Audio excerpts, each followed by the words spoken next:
తలస్నానం అనేది వారంలో ఎన్ని రోజులు చేయాలి? ప్రతిరోజు తలస్నానం చేయొచ్చా?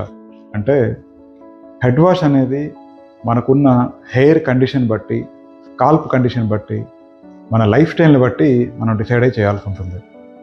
సపోజ్ మన హెయిర్ కండిషన్ కనుక ఆయిలీ హెయిర్ కనుక మనకు ఉన్నట్లయితే మనం ఫ్రీక్వెంట్గా హెడ్ వాష్ చేయాల్సిన అవసరం ఉంటుంది. అది డైలీ కానీ ఆల్టర్నేట్ డేస్ కానీ ఎక్కువ ఫ్రీక్వెంట్గా హెడ్ వాష్ చేయాలి. అలా కాకుండా మనది కనుక నార్మల్ హెయిర్, అంటే అటు ఆయిలీ కాదు డ్రై కాకుండా మిడిల్ హెయిర్ కనుక అయినట్లయితే వీక్లీ 2 times కానీ 3 times కానీ చేస్తే సరిపోతుంది. అలా కాకుండా మనది డ్రై స్కిన్ కనుక, డ్రై స్కాల్ప్, డ్రై హెయిర్ కనుక అయినట్లయితే 5 to 7 days ఒకసారి హెడ్ వాష్ చేసినా సరిపోతుంది. దీంతో పాటుగా లైఫ్ స్టైల్ ఫ్యాక్టర్స్ అనేవి ఉంటాయి. సపోజ్ లైఫ్ స్టైల్ ఫ్యాక్టర్స్ అంటే మనది బాగా యాక్టివ్ లైఫ్ స్టైల్, అంటే ఎక్కువగా బయటకు వెళ్ళడం, వర్క్ చేయడం, ఎక్కువగా స్వెట్టింగ్ వస్తూ ఉంటే మోర్ ఫ్రీక్వెంట్గా